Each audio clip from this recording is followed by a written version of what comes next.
बागलाण तालुक्यातील एका गॅस एजन्सीमध्ये कार्यरत असलेले भरत सोनवणे राहणार तळवाडे दिगर यांनी किकवारी येथे गॅस सिलेंडर वाहतूक करणाऱ्या वाहनाला लटकून आत्महत्या केल्याची धक्कादायक घटना समोर आली आहे।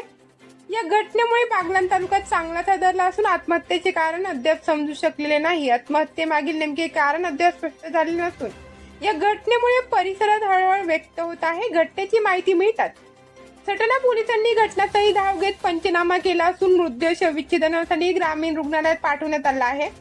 या प्रकरणाचा पुढील तपास सटाणा पोलीस करीत आहेत। दरम्यान या घटनेने परिसरात चांगलीच खळबळ उडाली असून या घटनेचा पुढील तपास सटाणा पोलीस स्टेशनचे पोलीस निरीक्षक योगेश पाटील यांच्या मार्गदर्शनाखाली सटाणा पोलीस करीत आहेत।